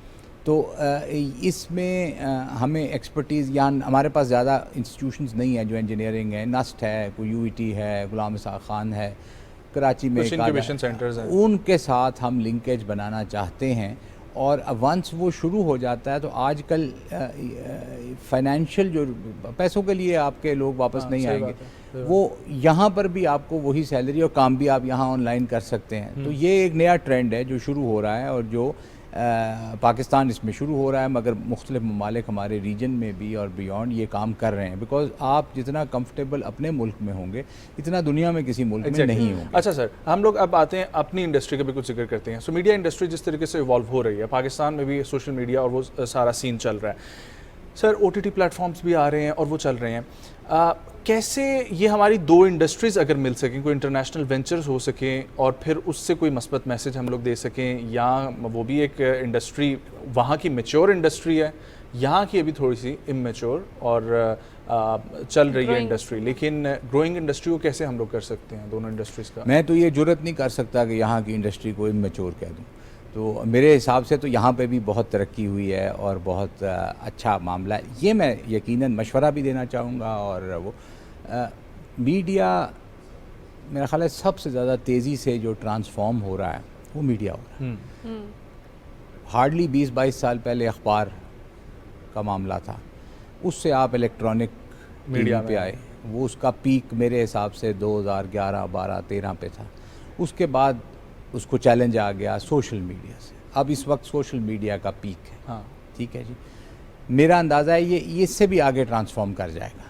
ये बड़ी तेज़ी से ट्रांसफॉर्म कर रहा है। अच्छा, इसका डायरेक्ट लिंक है विद द कंटेंट। आप कंटेंट क्या दे रहे हैं? हाँ। तो जो आप प्रेजेंट कर रहे हैं उसका कंटेंट से लिंक है। जब इलेक्ट्रॉनिक मीडिया का राइज़ हुआ तो कंटेंट सुप्रीम था उस वक्त। इलेक्ट्रॉनिक मीडिया जो इंस्टेंट दे रहा था, क्विक था, स्पीड थी और था। ये चीज़ ले ली सोशल मीडिया ने। इसमें जिस चीज़ ने हिट लिया वो क्रेडिबिलिटी थी। हाँ। कि क्रेडिबल न्यूज़ का है। फिर आप लोग बड़ा लीड करते हैं बिकॉज जो व्यूअर है वो रिलेट करता है। क्या जल्दी उसको भी क्रेडिबल न्यूज़ चाहिए या जल्दी न्यूज़ चाहिए? बड़ा फ़र्क है दो चीज़ों में। अच्छा, एक उसको जल्दी खबर चाहिए, वो एक क्रेडिबल चाहिए। सही बात है। तो वो जो क्रेडिबल न्यूज़ थोड़ी देर बाद आ रही है वो उसका शायद इतना इंटरेस्ट ना रहे या रहे कि ब्रिटिश व्यूअर शायद डिफरेंट हो। हाँ। वो कहे कि ये जो यहाँ PTV की एक अपना चैलेंज रहता है सारा कुछ। हम खुद यहाँ इस दफ्तर 30 साल से मैं कभी कभी आता हूँ, तो वहाँ BBC को वो समझते हैं वो झूठ नहीं कह सकता। BBC जो कह रहा है वो हकीकत है। ये तो एक साइड की सर हमने बात कर ली। एंटरटेनमेंट इंडस्ट्री, ये और मुझे आप उसमें चैलेंज में लेके जा रहे हैं। एंटरटेनमेंट इंडस्ट्री जी बहुत इन्वेस्टमेंट मांगती है। ये वो फील्ड है जिसमें जब तक आप, लेकिन क्या सॉलिड मैसेज भी देती है सर? देती है एग्रीड। मगर आपकी स्टोरी अगर अच्छी नहीं लिखी हुई, आपकी कंटेंट में स्ट्रेंथ नहीं है, अदाकारी तो मेरे जैसा भी को कर लेगा खड़ा होकर, वो शायद चल भी जाएगा। लेकिन ये वो जो आप कह रहे हैं मैसेज जो PTV कभी देता होता था, जहाँ वो अनकही बनाता था, आखिरी चट्टान बनाता था, ये करता था, वो मैसेज आज नहीं है। जितना मर्जी को नाराज़ हो, वो कभी खाल कोई ड्रामा आ जाता है जिसमें कोई वो, मैं वैसे ड्रामा बिल्कुल नहीं देखता, मेरी वाइफ बहुत देखती है तो वो मुझे बताती रहती है।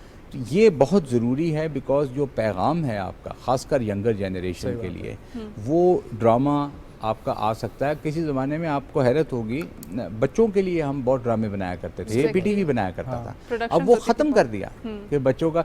ये इसमें इन्वेस्टमेंट की ज़रूरत है, काम की ज़रूरत है। अगर कोई मीडिया बेशक इकट्ठा होकर कोई एक थिंक टैंक बनाए, इस पर डिस्कशन करे, तो आप कंटेंट बेहतर कर सकते हैं। ऐसा नहीं, नामुमकिन नहीं है, मगर सोचना पड़ेगा, काम करना पड़ेगा, इस पर सोचना चाहिए। वरना जैसे फिजल आउट होता जा रहा है ना, पहले अखबार, अब अखबार न्यूज़ के लिए आप नहीं पढ़ते, कॉलम्स के लिए पढ़ सकते हैं, एनालिसिस के लिए, मगर न्यूज़ के लिए अखबार रेयर है कि को पढ़े। इलेक्ट्रॉनिक आया, अब इलेक्ट्रॉनिक भी आप न्यूज़ के लिए कम देखते हैं बिकॉज आपके हाथ में फ़ोन है, आपको सोशल मीडिया वहाँ पे आ जाता है। तो इस पे काम होना चाहिए, इस पे आप ज़्यादा प्रोग्राम करें, मुझसे ज़्यादा तालीम याफ्ता लोगों को बुलाएं, इस पे डिस्कशन करें, ये बहुत अच्छा काम है। Sir, with the passage of time her cheese evolve होती है, लेकिन एक चीज़ जो हमारे साथ साथ चलती रहती है वो हमारा कल्चर और आइडेंटिटी है। किस तरीके से पाकिस्तानी कल्चर को दुनिया में फ़रोग दिया जा सकता है और किस तरीके से दुनिया में एक पॉजिटिव इमेज पाकिस्तान का बनाया जा सकता है? ये बहुत अच्छा सवाल है। हम कुछ कल्चर के मामले में, अगर सही लफ्ज़ है, कन्फ्यूजन में रहते हैं, लेकिन मैं नहीं। हमारा बहुत ही रिच कल्चर है, बहुत ही हमारा खूबसूरत कल्चर है। चाहे वो पंजाब की फील्ड्स से शुरू हो या बलूचिस्तान में चला जाए या सिंध के रिच उसमें या KP में चला जाए, इवन गिलगित कश्मीर, आज़ाद कश्मीर, ये इसको हम प्रेजेंट नहीं कर सके। आप पहले कल्चर प्रेजेंट करने की कोशिश कर रहे हैं बैरून मुल्क, पहले अपने लोगों को तो कर लें ताकि वो रिलेट कर लें कि ये मोहनजोदारो है, ये हड़प्पा है, ये है, ये आप वो हमारे एक दोस्त है एंकर, वो बात करते हैं और हमेशा टीम में आप 20 लोगों से पूछ लें आप मोहनजोदारो गए हैं? नहीं, मैं तो नहीं। आपने जाना है? नहीं जी, मैं लंदन अगर हुआ हूँ तो। आप अगर अपने लोगों को अपना कल्चर नहीं, टेक्सला गए हैं, म्यूज़ियम देखा आपने, ये चीज़ें आप देखेंगे या उसके प्रोग्राम्स दिखाएंगे जो एक ब्लैंड या ड्राई और डॉक्यूमेंट्री नहीं होगी, एक इंटरैक्टिव किस्म का कोई चीज़ होगी यूजिंग आर्टिफिशियल इंटेलिजेंस है या जो भी है, तो लोग बच्चे खासकर अट्रैक्ट होंगे कि ये क्या चीज़ है, हमें तो पता नहीं कि 4000 मेहरगढ़ है यहाँ पे, ये क्या चीज़ है, ये टेक्सला महात्मा बुद्धा, तो ये इस पे काम होना चाहिए और हम इसको प्रेजेंट कर रहे हैं बड़े अच्छे तरीके से। जर्मनी में भी इंशाल्लाह कोशिश की है और वहाँ बिल्कुल अपोलोजेटिक नहीं है, हमारा बड़ा रिच कल्चर है और मैं यंग जनरेशन को, यूथ को हमेशा ये पैगाम देता हूँ कि आप देखें अपने कल्चर को, इस पे प्राइड होनी चाहिए, फख्र होना चाहिए डेफिनेटली कि हमारा कल्चर ऐसा है। अच्छा सर, हम लोग इकोनॉमी और ट्रेड की जहाँ से बात हमने शुरू की थी, तो कौन से ऐसे ख़ास सेक्टर हैं जिन पर आपकी नज़र है, और पाकिस्तान में भी आपने ऑब्वियसली मुलाकातें जो की हैं, वो किस सेक्टर पे आपकी कोशिश है वहाँ से इन्वेस्टमेंट पहले लाई जाए और यहाँ पर पोटेंशियल है उस सेक्टर में? जो आसान है जी वो climate related issues, climate related technologies हैं।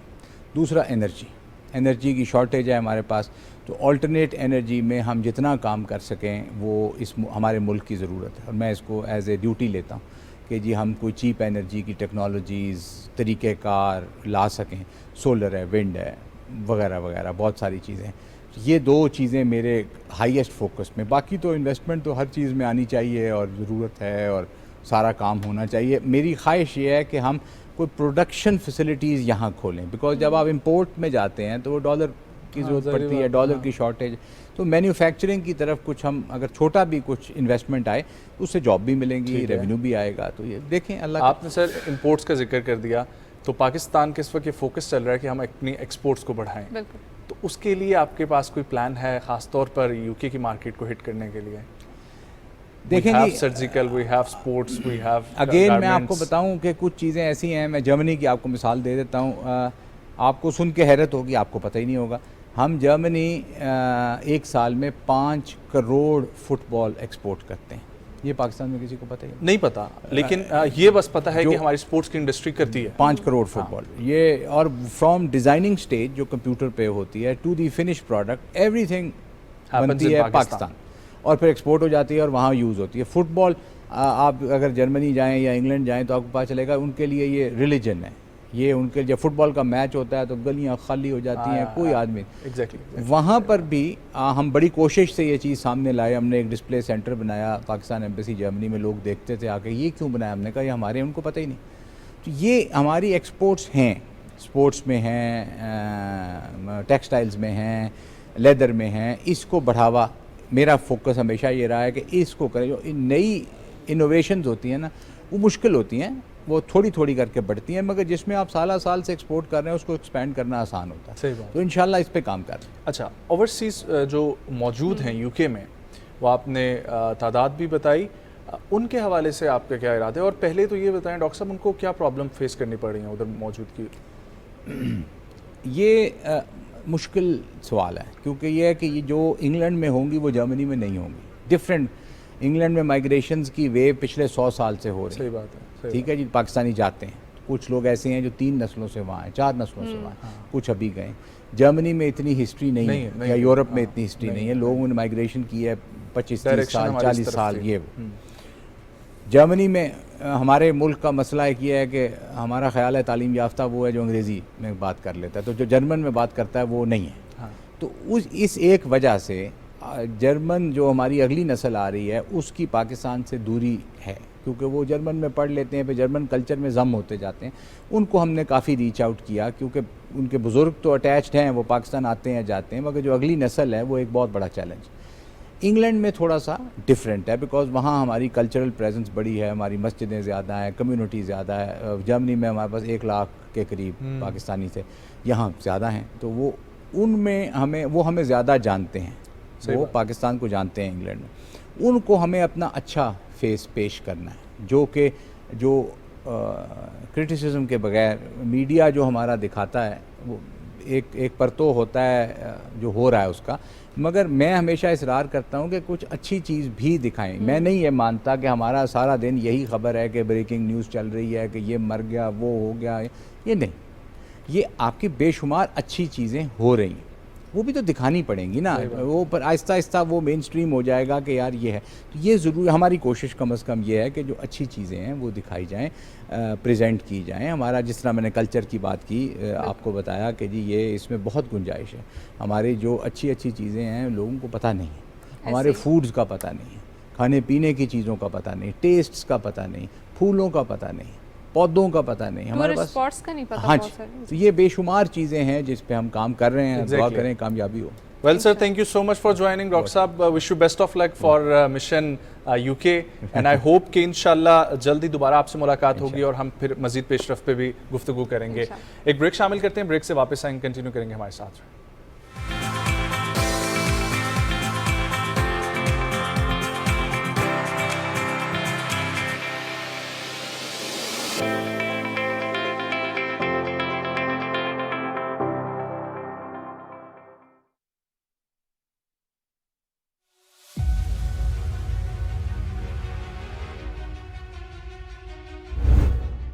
सैयद अली गिलानी तहरीक आज़ादी कश्मीर के लिए मशअल राह की हैसियत रखते हैं। सैयद अली गिलानी की जद्दोजहद कश्मीरियों के लिए एक मीनार नूर है। तहरीक आज़ादी कश्मीर के लिए सैयद अली गिलानी की खिदमत को सुनहरे अल्फाज में लिखा जाएगा। सैयद अली गिलानी जम्मू और कश्मीर के पाकिस्तान से इल्हाक के पुरजोश हामी थे। कश्मीरी आवाम उनके मिशन को जारी रखने का अहद करते हैं।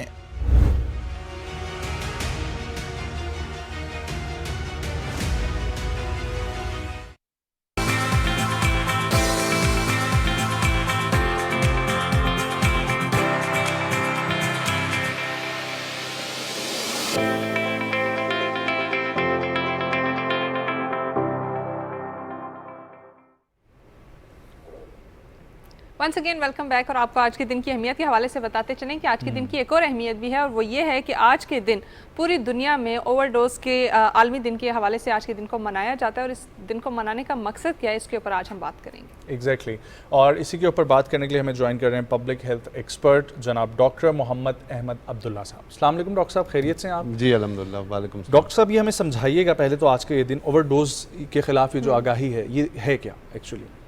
बेसिकली ये जो ड्रग ओवरडोज है उसके खिलाफ आगाही की। ये मेडिकल ड्रग ओवरडोज है या जो नॉर्मली ड्रग एडिक्ट ओवरडोज है वो है?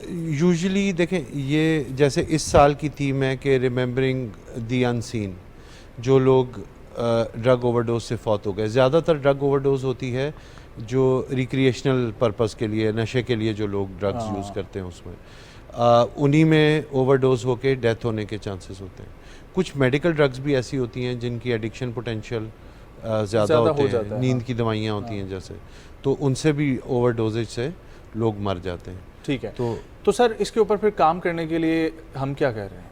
देखें, ये तो जब आप उस डोमेन में देखते हैं इलिसिट ड्रग यूज़ के, और आपके पास इदारे भी बने हुए एंटी नारकोटिक फोर्स है जैसे कि, तो ये असल में पाकिस्तान का एक बहुत बड़ा मसला ये कि हम इंटरनेशनल जो ड्रग ट्रेड है उसके रूट में एक बहुत अहम जगह पे, हाँ, दुनिया में सबसे ज़्यादा जो पॉपी है या जो पोस्ट है वो अफगानिस्तान में, अफगानिस्तान से ट्रैवल वाया, वो वाया यहाँ से हमसे गुजर के जाती है, क्योंकि Afghanistan otherwise is a land lock country, तो वो यहाँ से गुजर के जाती है। तो it's a challenge for us. It is, क्योंकि वो अवेलेबल भी है वो। अच्छा, दूसरा ये है कि क्योंकि ये जितनी चीज़ें आप इलीगल करते रह जाते हैं ना, उनको फिर आप मेन स्ट्रीम रेगुलेशंस के अंडर नहीं ले सकते। अच्छा डॉक्टर साहब, मेरा एक सवाल है। सवाल ये है कि जो ड्रग्स लेते हैं बहुत हद तक जो है ना, उसमें लोग ऐसे होते हैं, इसमें दो किस्म के लोग पाए जाते हैं।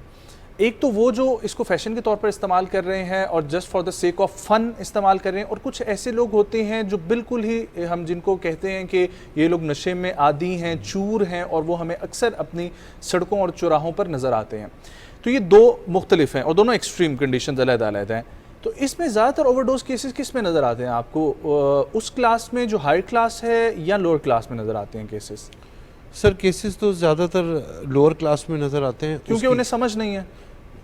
ड्रग्स की टाइप्स, उनकी कॉस्ट, उनकी अवेलेबिलिटी, ये तबकात के ऊपर भी डिफरेंट है ना। जो आदमी हाँ। जैसी ड्रग अफोर्ड कर सकता है वो वैसी वो करेगा। तो ये इसका क्या ये मतलब है कि जो महंगी ड्रग है उसका फ़ायदा जो है वो उसका नुकसान कम है? नहीं, उसके यूज़ के साथ फिर आप ये देखें कि उस शख्स की डाइट डिफरेंट है, हाँ, उसका एनवायरनमेंट डिफरेंट उसकी समझ भी है, उसको समझ है, उसको यूज़ का इस्तेमाल है, और फिर ड्रग्स की यूज़ के मौके भी होते हैं। हाँ। तो फॉर एग्जांपल अगर आप एक सेंट्रल नर्वस सिस्टम की स्टिमुलेंट ड्रग यूज़ कर रहे हैं, जैसे कि आइस आजकल बड़ी मशहूर हाँ। है, जो आपके दिमाग को अलर्ट कर देगी, which is an amphetamine derivative, तो वो ड्रग आप पी के डिप्रेशन में नहीं बैठेंगे, वो आप इस्तेमाल करके नाचेंगे, हाईली एक्टिवेट आप हाइपर हो जाएंगे, और जितनी देर वो इफेक्ट में रहेगी आपके ऊपर असरात रहेंगे, और व्हेन दैट वेयर्स आउट तो फिर वो शख्स नॉर्मल ज़िंदगी के काबिल भी नहीं रहेगा। अगर सो जाओ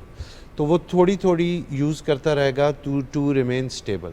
ओके, और फिर एट द एंड क्या होता है? और एट द एंड देखें, फिर असल में ये कि हर ड्रग का ये इवन फॉर ये जो हम आम बुखार दर्द की दवाइयाँ भी यूज़ करते हैं, सब दवाइयों की टॉलरेंस डेवलप होती है ओवर टाइम। यानी कि टॉलरेंस का ये मतलब है कि आज आप एक टैबलेट से आपकी अर्ज सेटिस्फाई दूर हो जाता है, चंद दिन में आपको 2 खानी पड़ेंगी, हाँ। और फिर वो 2 भी नहीं काम करेंगी।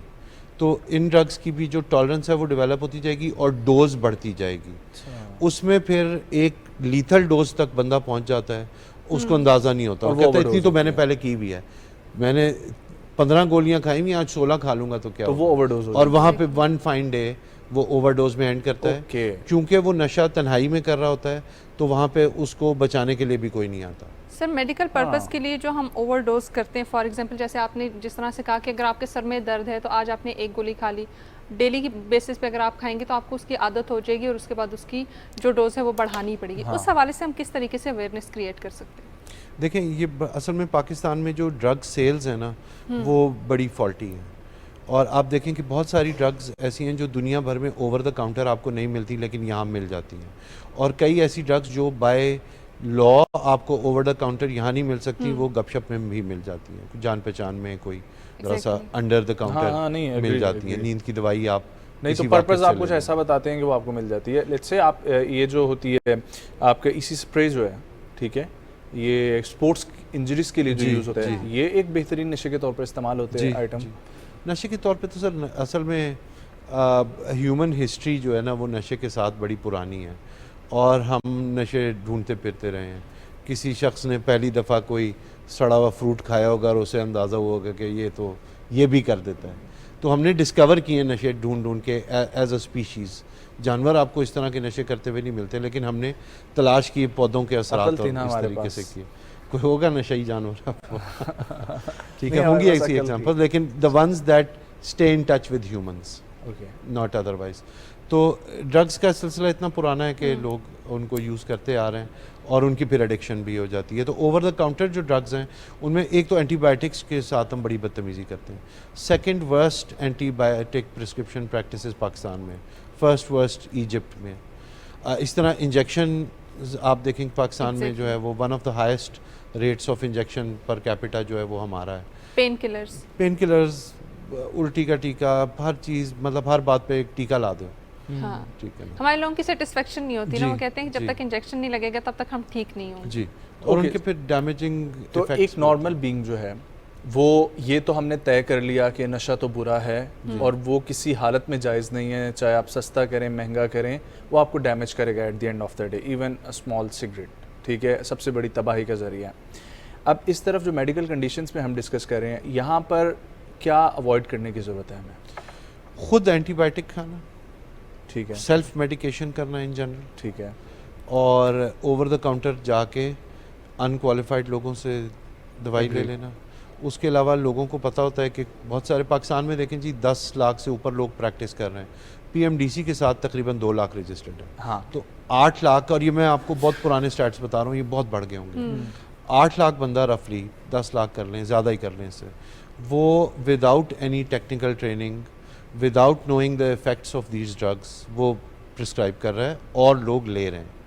तो बेसिकली जो ड्रग प्रिस्क्राइबिंग प्रैक्टिसेस हैं उनके ऊपर स्ट्रॉन्ग रेगुलेटरी मैकेनिज़म्स होने चाहिए और लोगों को ख़ुद भी एहसास होना चाहिए।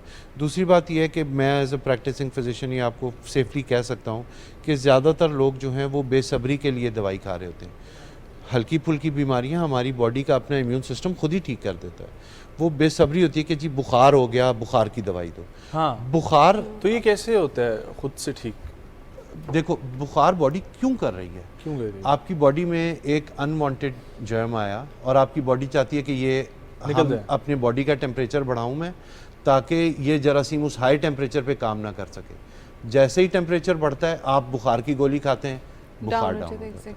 और वो जो बीमारी 1 या 2 दिन में ठीक हो जानी थी अब आप 5 दिन उसकी दवाई खाएंगे। अच्छा, तो फीवर को अनलेस कि वो तो बहुत ज़्यादा हो रहा नज़ला है। जुकाम के लिए क्या कह रहे हैं सर? खांसी नज़ला जुकाम के लिए भी आप जो है वो प्लेंटी ऑफ फ्लूइड्स, आप अगर इंटरनेशनल हेल्थ सिस्टम्स को स्टडी करें वो कहते हैं पानी पिएं, कहवा पिएं, एक या एंटी एलर्जी की गोली खा लें और सुकून करें, फ्लूइड्स का इस्तेमाल ज़्यादा करें।